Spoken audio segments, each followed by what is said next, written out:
Assalamualaikum warahmatullahi wabarakatuh. Selamat pagi semuanya. Apa kabar kalian? Semoga kalian dalam keadaan sehat walafiat ya. Oke, untuk hari ini kita akan melanjutkan belajar mengenai fungsi penawaran dan keseimbangan harga.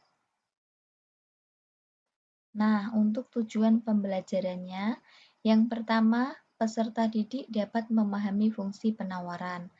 Yang kedua, peserta didik dapat memahami pengertian harga keseimbangan, pergeseran titik keseimbangan, golongan penjual dan pembeli, peranan pemerintah dalam pembentukan harga. Langsung saja untuk fungsi penawaran. Apakah itu fungsi penawaran? Nah, di sini setelah kalian mempelajari faktor yang mempengaruhi permintaan dan penawaran suatu barang, sekarang kita akan mempelajari bagaimana hal tersebut bisa terjadi melalui sebuah fungsi. Kita telah mengetahui dalam hukum ekonomi, jika harga naik ceteris paribus, maka permintaan akan turun. Dan jika harga turun ceteris paribus, maka permintaan akan naik. Kalian udah pada tahu kan kemarin tugasnya itu ceteris paribus itu apa?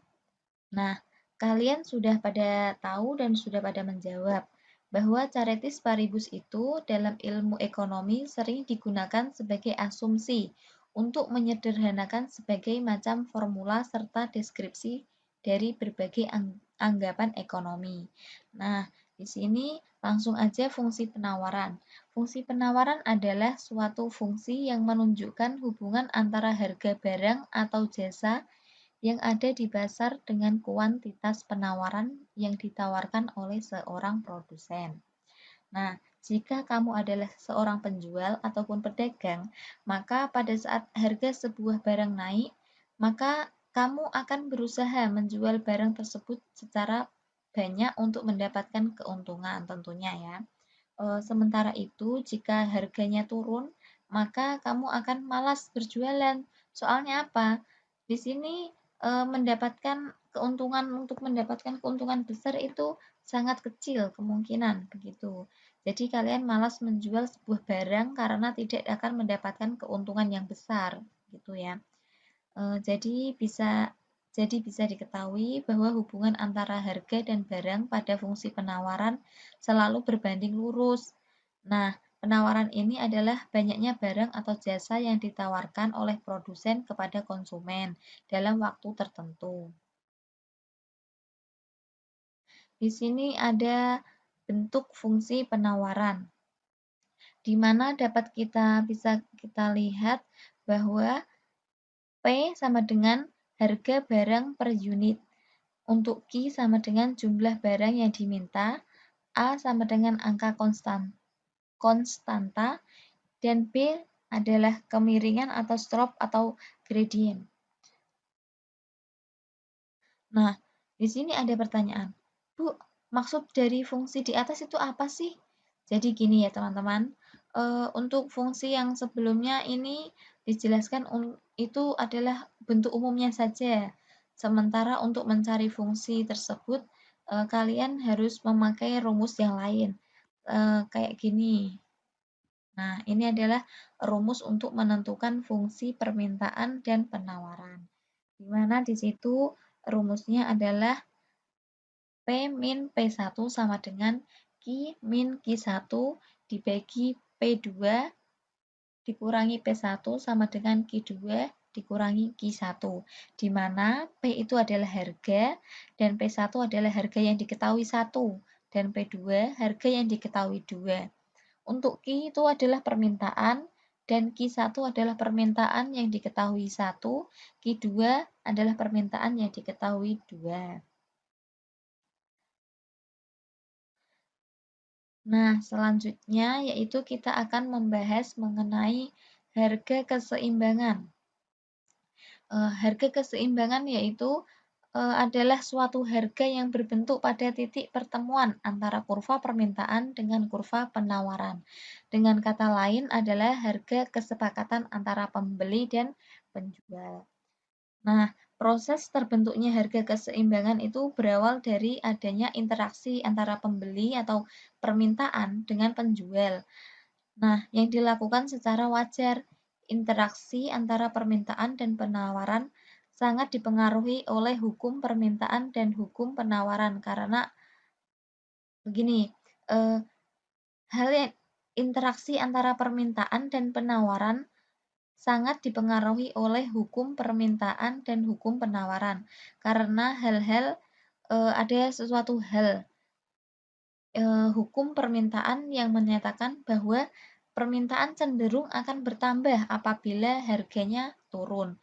Sedangkan hukum penawaran di sini menyatakan bahwa penawaran cenderung akan bertambah jika harga naik.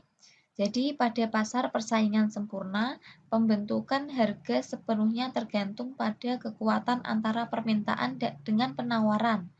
Nah, di sini permintaan dan penawaran dapat mempengaruhi di sini terbentuknya harga dan kuantitas keseimbangan di pasar merupakan hasil kesepakatan antara penjual dan pembeli di mana kuantitas yang ditawarkan dan diminta sama besarnya.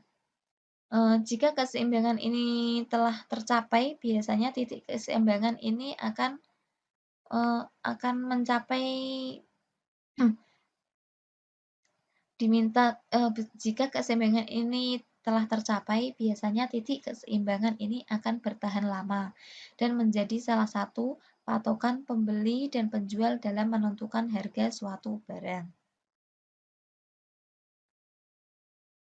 Yang selanjutnya ada menentukan harga keseimbangan. Nah, harga pasar atau harga keseimbangan dapat ditentukan berdasarkan skedul permintaan dan penawaran, berdasarkan kurva maupun berdasarkan fungsi matematis. Nah, setelah kalian mengetahui apa yang dimaksud dengan harga pasar, maka kalian harus tahu bagaimana cara menentukannya.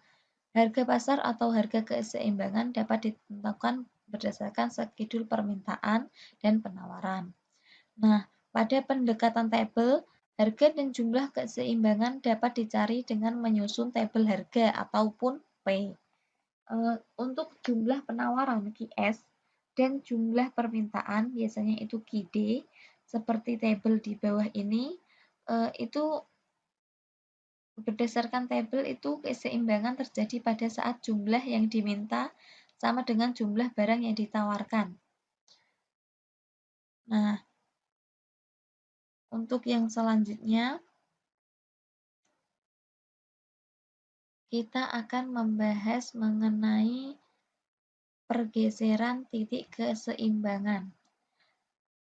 Pergeseran titik keseimbangan sebelumnya kita sudah mempelajari faktor-faktor yang dapat mempengaruhi permintaan dan penawaran. Faktor-faktor yang mempengaruhi permintaan diantaranya pendapatan, selera, intensitas kebutuhan, harga barang substitusi, dan lain-lain. Adapun faktor-faktor yang mempengaruhi penawaran diantaranya biaya produksi, tingkat teknologi, jumlah produsen, dan lain-lain. Nah, faktor-faktor yang mempengaruhi permintaan dan penawaran tersebut, keadaannya tidak selalu tetap, tetapi berubah-ubah. Misalnya, pendapatan. Jumlah pendapatan yang dimiliki masyarakat bisa naik dan juga bisa turun, tergantung pada produktivitas. Nah, demikian pula selera. Selera masyarakat akan selera masyarakat akan suatu hal bisa naik juga bisa turun. Hal ini berlaku pula pada biaya produksi, tingkat teknologi, dan lainnya. Nanti untuk lebih jelasnya Ibu kirim file itu ya, file Word-nya ya, dalam itu biar kalian bisa mempelajari lebih lanjut.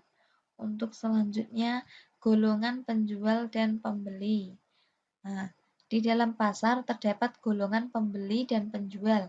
Adapun pembeli terbagi atas 3 golongan, Yang pertama itu pembeli marginal. Apa itu pembeli marginal? Pembeli marginal adalah pembeli yang mempunyai daya beli sama dengan harga pasar. Yang kedua itu pembeli super marginal. Kalau pembeli super marginal itu tuh yang mempunyai daya beli di atas harga pasar. Kalau pembeli super marginal, pembeli submarginal ini maaf ya, ini tipu, ini submargin, ini sebenarnya pembeli submarginal atau pembeli yang tidak mampu untuk membayar harga pembelian itu. Nah, untuk penjual, golongan penjual atau produsen terdiri atas 3 juga. Yang pertama juga ada penjual marginal. Di sini penjual marginal itu produsen yang berani menjual dengan harga pokok sama dengan harga pasar. Nah, yang kedua ini penjual super marginal. Penjual super marginal ini produsen yang berani menjual dengan harga pokok di bawah harga pasar.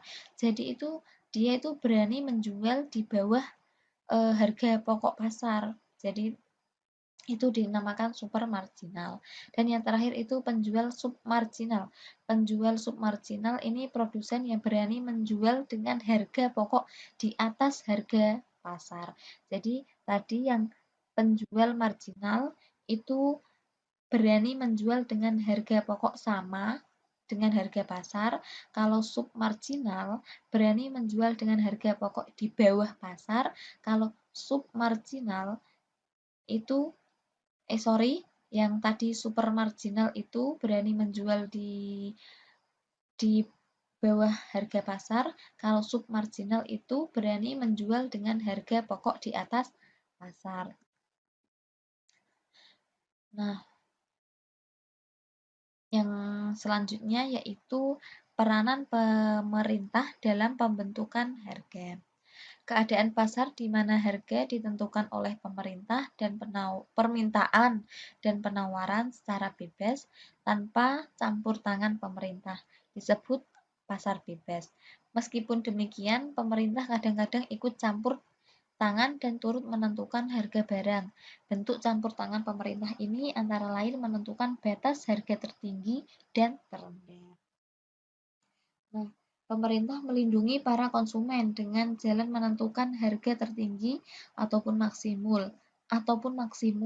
Jika harga suatu barang naik di atas tingkat yang menurut pemerintah itu melebihi daya beli konsumen, maka untuk melindungi konsumen, pemerintah akan menentukan harga maksimum yang sesuai dengan daya beli masyarakat. Nah, di sini sebagai contohnya yaitu harga beras per kilo itu di pasar bebas naik menjadi 30.000 3.000.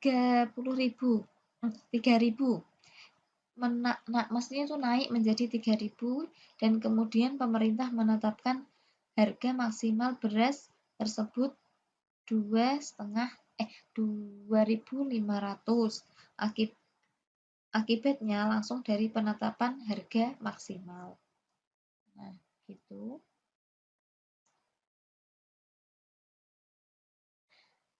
Ini tugas untuk materi hari ini ya. Tolong dikerjakan. Ini sesuai dengan tadi rumus yang di depan. Pada saat harga Rp 40 per unit, jumlah penawarannya 10 unit. Dan ketika harga 60 per unit, jumlah penawarannya 20 unit. Tentukan fungsi penawarannya. Jadi memakai rumus yang tadi, yang sudah Ibu jelaskan di atas. Ya, mungkin kalau ada pertanyaan bisa ditanyakan lewat WhatsApp grup ya.